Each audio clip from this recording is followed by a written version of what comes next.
Welcome बच्चों। आज हम लोग पढ़ेंगे एसिड बेस एंड साल्ट, अम्ल क्षार और लवण का पार्ट 4। पिछले कक्षा में हम लोगों ने देखा है अम्ल और क्षार पार्ट पहला में। पार्ट दूसरा में हम लोगों ने सूचक को पढ़ा। पार्ट तीसरा में रासायनिक गुणों को समझा था। आज पार्ट 4 में हम लोग अम्ल व क्षार में समानताएं तथा पीएच स्केल को समझेंगे। अम्ल और क्षार में समानताओं को देखते हैं।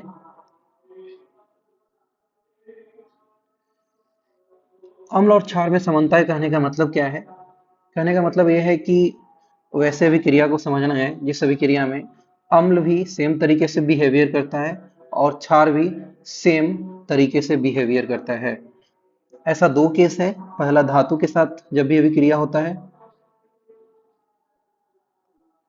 दूसरा H2O के साथ यानी कि पानी के साथ। देखते हैं धातु के साथ को। धातु के साथ अम्ल या क्षार दोनों जब अभिक्रिया करती है तो लवण का निर्माण करेगी और H2 दोनों का दोनों सेम तरीके का प्रोडक्ट बनाएगी, लवण तथा H2। उदाहरण के तौर पे देखते हैं, जब NaOH लेते हैं और धातु के जगह पे Zn लेंगे। NaOH क्या है? NaOH क्षार हो गया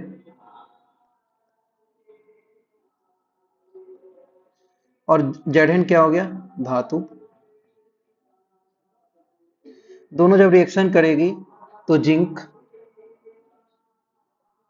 सोडियम का ऑक्साइड बनाएगी तथा H2 गैस बनेगा। वहीं पर अगर HCl यानी कि अम्ल सोडियम के साथ रिएक्शन करेगी, सोडियम क्या हुआ? धातु हुआ। तो सेम चीजें बनेगा, NaCl ये भी एक तरह का लवण है और प्लस H2। तो दोनों जगह पे लवण ही बन रहा है और H2 भी रिलीज हो रहा है। तो सेम ये दोनों समानताएं हैं। आगे देखते हैं H2O के साथ। H2O का मतलब होता है पानी। अम्ल और क्षार जब भी H2O के साथ रिएक्शन करेगी तो आयन में टूटेगी। क्या होगा? आयन में टूटेगी।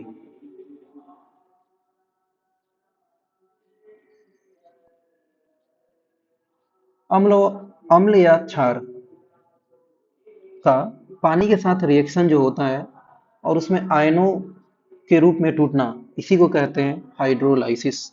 इसे क्या कहते हैं? हाइड्रोलाइसिस कहते हैं।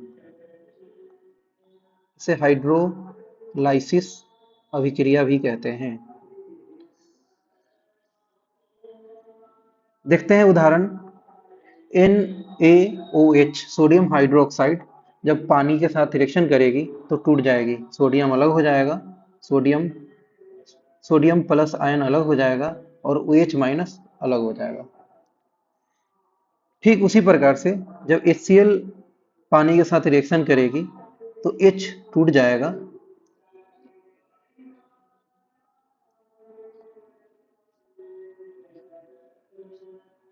H टूट जाएगा और H प्लस के रूप में टूट निकलेगा और Cl माइनस के रूप में।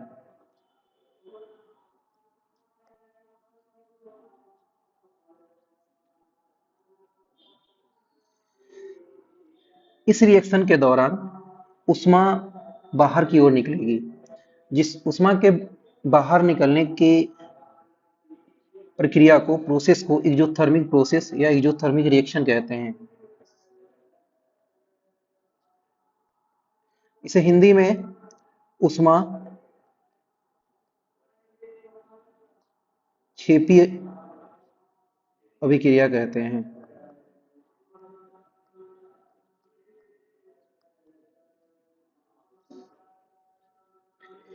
इसलिए पानी को अम्ल में नहीं मिलाना चाहिए, क्योंकि पानी को जब अम्ल में मिलाएंगे तो उष्मा क्षेपी अभिक्रिया होगी और उष्मा निकलेगा, जिसके वजह से हमारे स्किन को, हमारे शरीर को हार्म पहुंच सकता है, हानि पहुंच सकता है। बल्कि अम्ल को पानी में मिलाना चाहिए। यानी कि कोई कंटेनर है जिसमें पानी भरा हुआ है, तो इस कंटेनर में पहले से पानी होगा पानी की मात्रा ज्यादा होगा और ऊपर से डालेंगे अम्ल को। ये प्रक्रिया सही प्रक्रिया है।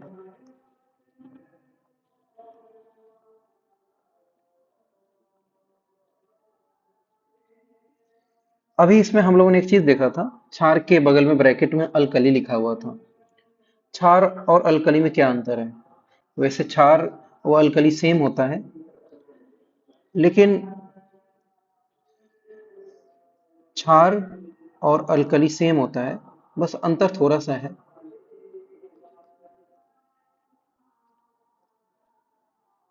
जब क्षार को पानी में मिला देंगे तो इसी क्षार को हम लोग अल्कली कहेंगे। समझ गए? आगे हम लोग बढ़ते हैं। अगला टॉपिक हम लोगों का पीएच स्केल है। इसे आज की क्लास में ही पढ़ेंगे। पीएच स्केल एक बड़ा टॉपिक है। इस टॉपिक में हम लोग इसके अर्थ को समझेंगे, इसके बाद इसके परिभाषा को देखेंगे, इसके बाद इसके अभिलक्षण को देखेंगे तथा महत्व को समझेंगे। अर्थ अर्थ मतलब इसका मीनिंग क्या होता है? अर्थ इसका अर्थ है पी मतलब potence of the H ion. H means H ion. इसका हिंदी में बोलेंगे एच आयन की शक्ति। एच आयन की शक्ति। सवाल यह है कि इस पीएच स्केल में एच आयन को ही आधार मानकर क्यों बनाया गया? पीएच स्केल को एच आयन के आधार पे ही क्यों तैयार किया गया? इसका वजह यह है कि हम लोगों ने परिभाषा में देखा था कि अम्ल उसे कहते हैं जिसमें H प्लस आयन पाया जाता है तथा क्षार उसे कहते हैं जिसमें OH आयन पाया जाता है। H प्लस आयन तथा OH माइनस आयन दोनों में एक चीज कॉमन है, वो है हाइड्रोजन। तो इसलिए सार्वभौमिक सूचक के लिए सबसे अच्छा क्राइटेरिया था H आयन के आधार पर तैयार किया जाए, और पीएच स्केल सबसे बढ़िया उदाहरण है सार्वभौमिक सूचक का। और भी इसके बारे में विस्तार से आगे पढ़ते हैं परिभाषा में। पीएच स्केल की परिभाषा क्या है?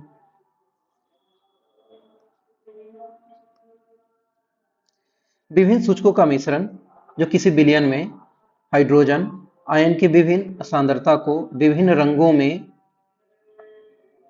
प्रदर्शित करते हैं, उसे पीएच स्केल कहते हैं। पीएच स्केल देखने में कैसा लगता है? नीचे फोटो दिया हुआ है, इस तरीके का पीएच स्केल होता है। एक तरीके का स्केल है जिसके सहायता से सारे तरह के अम्ल, क्षार एवं लवण की शक्ति को माप सकते हैं। देखते हैं, इसको विस्तार से समझते हैं अगले टॉपिक में। टॉपिक का नाम है अभिलक्षण। अभिलक्षण का मतलब होता है कैरेक्टरिस्टिक्स। क्या पीएच के क्या कैरेक्टरिस्टिक्स हैं?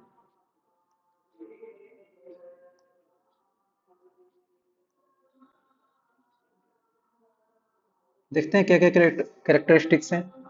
सबसे पहले फिगर को समझते हैं। ये जो पीएच स्केल होता है 0 से 14 के वैल्यू में बनाया जाता है। 0 से 6 तक जो होता है वो अम्ल होता है। अम्ल होता है। अम्ल मीन्स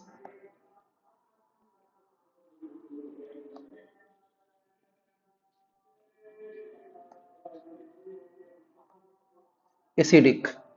तथा 7 जो होता है न्यूट्रल होता है। न्यूट्रल मतलब उदासीन, या जैसे कि साधारण नमक, लवण भी इसमें आएगा। 8 से लेकर 14 तक को अल्कली कहते हैं, अल्कलाइन यानी कि क्षार।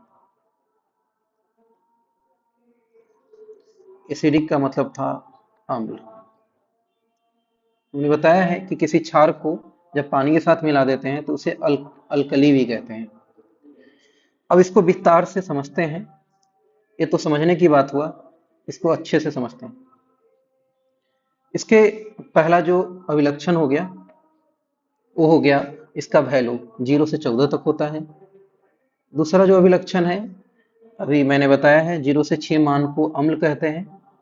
उदाहरण जठर रस, दूसरा नींबू रस। जठर रस हमारे स्टोमक में पाया जाता है, पेट में पाया जाता है, जिसका पीएच मान 1.2 होता है, और 1.2 6 से कम हुआ मतलब कि अम्ल हुआ।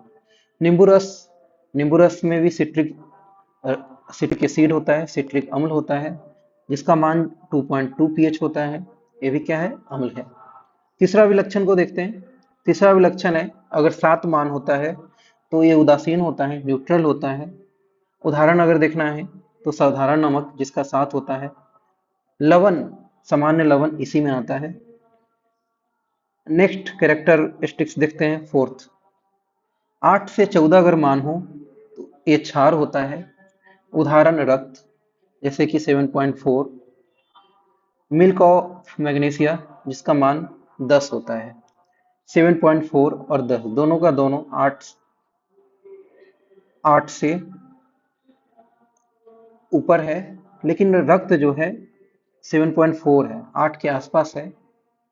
तो 7 के ऊपर अगर कोई वैल्यू है, 7 से अगर एक पॉइंट भी कम वैल्यू है तो अम्ल होगा। और अगर 7 से एक पॉइंट भी वैल्यू ज्यादा है तो वो क्षार होगा। अगर सिर्फ 7 है तो समान नमक होगा। तो हम लोग इसको ऐसे भी लिख सकते हैं, 0 से 6.9 मान क्या होगा? अम्ल। इसको भी ऐसे करके लिख सकते हैं, 7.1 से लेकर 14 तक जो होता है वो क्षार होता है। आगे बढ़ते हैं, इसके और कैरेक्टरिस्टिक्स को देखते हैं। एच की सांद्रता बाईं से दाईं घटता है। देख लेते हैं फिगर में। एच की सांद्रता बाईं से दाईं घटता है। एच की सांद्रता जो है, एच की सांद्रता जो है इधर ज्यादा होगा, तो बाईं से जब दाईं जाएंगे तो ये घटेगा। अम्ल की शक्ति बाईं ओर बढ़ती है, स्वाभाविक सी बात है। एच प्लस आयन की शक्ति बाईं ओर बढ़ रही है, तो अम्ल की भी शक्ति जो है बाईं ओर ही बढ़ेगी। नेक्स्ट, OH माइनस की सांद्रता बाईं से दाईं ओर बढ़ता है। चूंकि H की सांद्रता बाईं से दाईं घटता है, तो स्वाभाविक सी बात है OH का जो वैल्यू होगा उल्टा होगा, बाईं से दाईं ओर जाने पर बढ़ेगी। चूंकि OH मान बाईं से दाईं बढ़ता है, इसीलिए क्षार की भी शक्ति जब बाएं से दाईं ओर की ओर जाएंगे तो बढ़ेगी। ये 8 इसके अभिलक्षण थे। आगे बढ़ते हैं, अगला टॉपिक है हम लोगों का महत्व। अम्ल एवं क्षार से संबंधित पीएच को हम लोग पढ़ रहे थे, पीएच स्केल को पढ़ रहे थे। इस पीएच स्केल का वाइड एप्लीकेशन है। इसमें से कुछ महत्वपूर्ण एप्लीकेशन को हम लोग देखते हैं, यानी कि महत्व को। पहला महत्व है, पौधों एवं जीव संवेदनशील होते हैं। इसको हम लोग समझते हैं।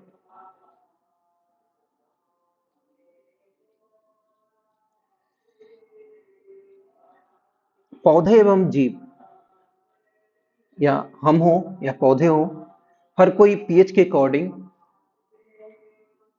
ही रिस्पॉन्स करता है। बहुत सारे ऐसे प्रोसेस हैं जो पीएच पे डिपेंड करता है। अगर पीएच कम ज़्यादा हो तो रिस्पॉन्स करेगी कोई, या तो पौधा हो चाहे जीव भी करेगा। उदाहरण के तौर पे हम लोग देख सकते हैं अम्ल वर्षा। अम्ल वर्षा, नॉर्मल वर्षा जो होता है वो 5.5 के ऊपर होता है, इवन लवन के आसपास का होता है, 7 के आसपास का होता है।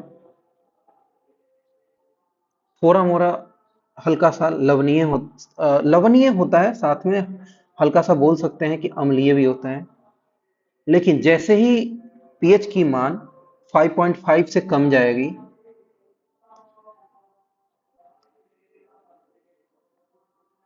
तो अम्लीय मान बढ़ जाएगी, और अगर वर्षा में अम्लीय मान बढ़ जाएगी तो वो अम्ल किसी भी पौधे एवं जीव को हानि पहुंचाएगी।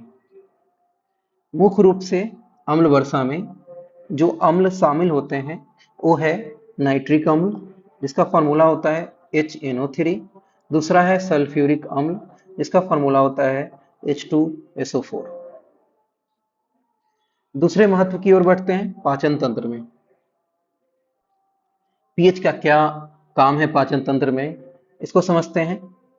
हमारे पाचन तंत्र में, हमारे स्टोमक में जठर रस पाया जाता है। जठर रस का जो फॉर्मूला होता है वो HCl होता है। इसका जो पीएच है 1.2 के बराबर होता है, और ये हमारा हमेशा मेंटेन रहना चाहिए। अगर इस पीएच में कोई बदलाव होगा तो पाचन तंत्र में प्रॉब्लम हो सकती है, डाइजेशन में इशू हो सकता है। अगर पीएच 1.2 से कम हो जाए तो 1.2 से कम होने का मतलब है कि ज़्यादा अम्लीय हो जाएगा, और हमारे पेट में अगर ज़्यादा एसिड हो जाएगा तो दर्द होगा, यानी कि पेन होगा। जब पेन होगा तो हमें दवा लेना होगा। किस तरीके का दवा लेना होगा? जिस तरीके का दवा लेते हैं इसको केमिस्ट्री के भाषा में हम लोग एंटासिड बोलते हैं। एंटासिड दवा में क्या क्या आ सकता है, उदाहरण के तौर पे देखते हैं, जैसे कि खाबर सोडा, मिल्क ऑफ मैग्नीशिया को भी हम लोग ले सकते हैं। इससे हमारा पेट का दर्द ठीक हो जाएगा। तीसरे महत्व की ओर बढ़ते हैं दंत क्षय में।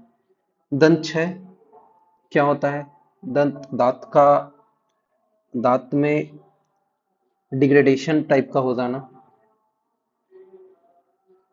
डिग्रेड हो जाना। ये होता क्या है इसको समझते हैं। हमारे दांत के ऊपर चिकनी एक सतह बना हुआ है। ये चिकनी सतह कैल्शियम फॉस्फेट का बना होता है। इसे हम लोग इनेमेल कहते हैं, इंग्लिश वर्ड है। इसका पीएच मान जो होता है 5.5 के बराबर होता है, हल्का सा अम्लीय होता है, ताकि खाना पचाने में हेल्प करे। अगर हम सही से अगर दांतों को साफ न करें तो उसमें जीवाणु, कीटाणु वगैरह आ सकते हैं, और इस जीवाणु की वजह से, जीवाणु मीन्स बैक्टीरिया, बैक्टीरिया क्या करेगा? एसिड को रिलीज करेगा हमारे दांतों में, और एसिड की मात्रा बढ़ने की वजह से जो पीएच 5.5 था वो 5.5 से कम हो जाएगा। और 5.5 कम होने का मतलब क्या हो गया? ज्यादा अम्लीय हो गया। और ज्यादा अम्ल जो है वो हमारे दांत को क्षय करेगी। क्षय मीन्स क्षति पहुंचाएगी, और इसे ही हम लोग दंत क्षय कहते हैं। इसका इलाज क्या है? तो इसका इलाज है रेगुलर हम लोग दांतों को साफ रखें, टूथ पेस्ट का यूज करें। टूथ पेस्ट क्यों? क्योंकि टूथ पेस्ट में क्षार पाया जाता है, और हमने अभी देखा है कि दंत क्षय ज्यादा अम्लीय हो जाने की वजह से होता है। ज्यादा अम्लियों को काटने का काम कौन करेगा? क्षार। आगे बढ़ते हैं। अगला हम लोगों का महत्व, इंपॉर्टेंस, कैरेक्टर इंपॉर्टेंस या एप्लीकेशन क्या है इसको समझते हैं। पीएच का अगला जो एप्लीकेशन है वो है पशुओं एवं पौधों द्वारा उत्पन्न महत्वपूर्ण रसायन। ये इनके द्वारा उत्पन्न किए जाते हैं, इनके फीचर्स हैं। जैसे कि नेटल पौधा एक कटीले पौधा होता है जिसमें मिथेनोइक अम्ल पाया जाता है।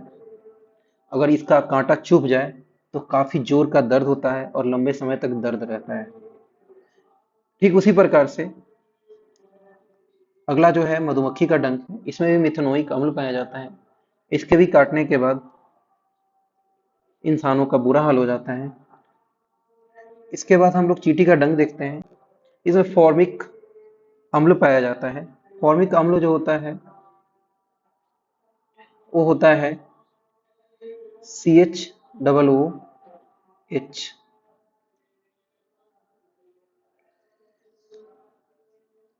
सी, इसके फार्मूला को लिखते हैं। ऐसे अगले क्लास में हम लोग को पढ़ना है कार्बन यौगिक, तो वहां पर भी हम लोग इसको समझेंगे।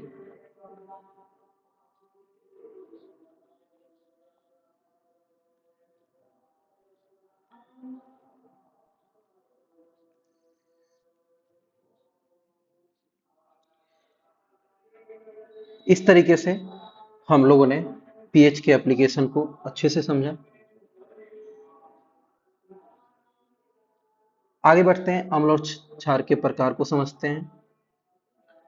अम्ल और क्षार के प्रकार, अभी हम लोगों ने देखा कि कुछ अम्ल जो होते हैं, किसी अम्ल का वैल्यू जो है वो 7 तक हो सकता है और क्षार का वैल्यू 7 से लेकर 14 तक हो सकता है। तो कहने का मतलब है कि कोई ना कोई अम्ल किसी और अम्ल से ज़्यादा ताकतवर होगी या कमजोर होगी। ठीक उसी प्रकार क्षार भी किसी अन्य क्षार से या तो ज़्यादा ताकतवर होगी या कमजोर होगी। इसी आधार पे अम्ल और क्षार को बांटा गया है। अम्ल के दो प्रकार है, पहला दुर्बल अम्ल, दूसरा प्रबल अम्ल। सेम क्षार के साथ भी है, दुर्बल क्षार, दूसरा प्रबल क्षार। दुर्बल अम्ल को वीक एसिड भी कहते हैं, इसे वीक एसिड भी कहते हैं हम लोग, और प्रबल को स्ट्रॉन्ग कहते हैं इंग्लिश में।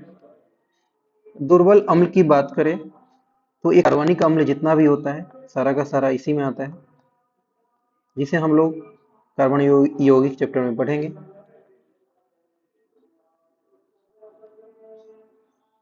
तो प्रबल अम्ल में कौन कौन आएगा, तो अभी हम लोगों ने देखा था अम्ल वर्षा में H2SO4, HCl, HNO3 यानी कि नाइट्रिक एसिड, HCl को हाइड्रोक्लोरिक एसिड पढ़ेंगे, H2SO4 को सल्फ्यूरिक एसिड पढ़ेंगे। अब आ जाते हैं क्षार में।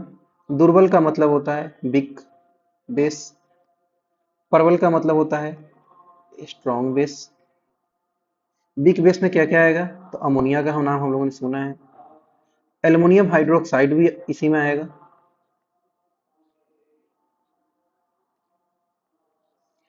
स्ट्रॉन्ग बेस की बात करें तो KOH आएगा, NaOH आएगा। KOH को पढ़ेंगे हम लोग, पोटास भी पढ़ते हैं, पोटेशियम हाइड्रोक्साइड पढ़ेंगे, नीचे वाले को सोडियम हाइड्रोक्साइड पढ़ेंगे। Thank you, thank you so much.